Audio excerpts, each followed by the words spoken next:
As I Lumdes Similar for Revolution News, here at the Library and Archives Canada, where the Emergency Act inquiry is taking place at.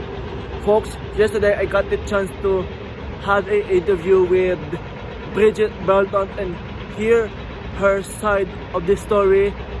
But of course, that's not the only thing that occurred yesterday.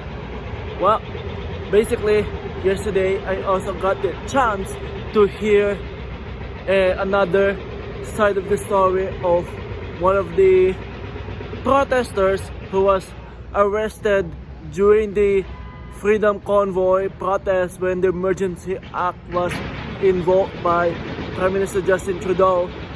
But of course here folks, just hear what these two people have to say, and of course just hear their side of the story. Here folks, see for yourself, check it out. So, can you tell me what happened to you back in winter when you were trying to get back to the red zone to just get your vehicle, get onto your vehicle, and just drove out of there? Okay, so I had walked the perimeter and went down to where the protesters were at the museum down there, and as I was coming back, they had all the streets blocked, so they were pulling people over and asking them for ID and that sort of thing, but my ID was in my car, and they said, well, you can't get your car, so they said that I would have to ask Ottawa Police for an escort to get my car, so they gave me a number and I called around and they said they didn't do that. So then I just walked off and I walked further up the street and there was an alleyway, so I tried to cut over and grab my car, and the police officer came up behind me and said, shouted, get on the ground, and put zip ties on me and bent my hand and pushed the nerve in my hand, and then hauled me to the police car, and then it was a shift change and more compassionate officers came on and put the handcuffs in front of me and questioned me, spoke to their supervisors, and they took me back to my car and followed me out of the red zone and let me go home. So, did they beat you up? Like, what they did exactly to you aside from putting you in a zip tie? He told me to get on the ground, so I got on my knees, and he bent my hands backwards and pressed on the outside of my hand between my fingers, and that was sore for a few weeks afterwards, because obviously he was pushing on a pressure point or something to weaken me. But I said to him, I'm not resisting, and I asked him to put my gloves in my bag because they belonged to my dad. And he did that, and then he kind of half dragged me back to the cop car, and I stood there until there was shift change and other police came on to handle it. So, one last thing is that I would just like to seek a clarification that you didn't get beaten up or rifled butthead by the cops. No, it wasn't violent, it was just kind of forceful.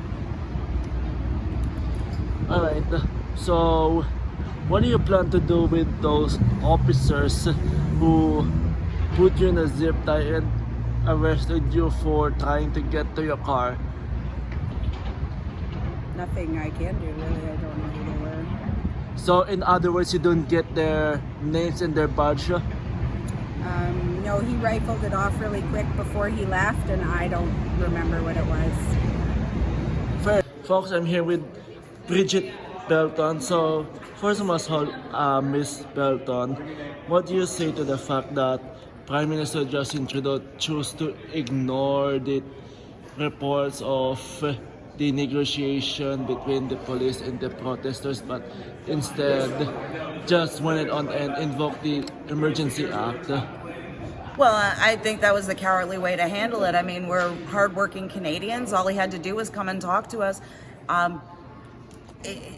We were there to have a conversation. We were there to have our voices heard, and that's all he had to do.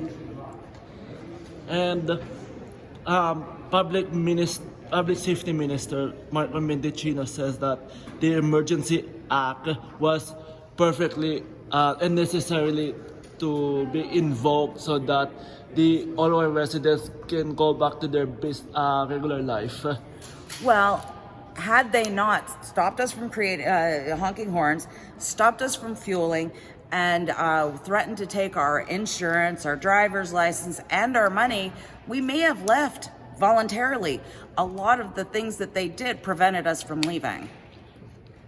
And one of the last questions here is that what do you say to the fact that under the Emergency Act, the police beating up all of those protesters that participated in the Freedom Convoy protest? So what do you say about that?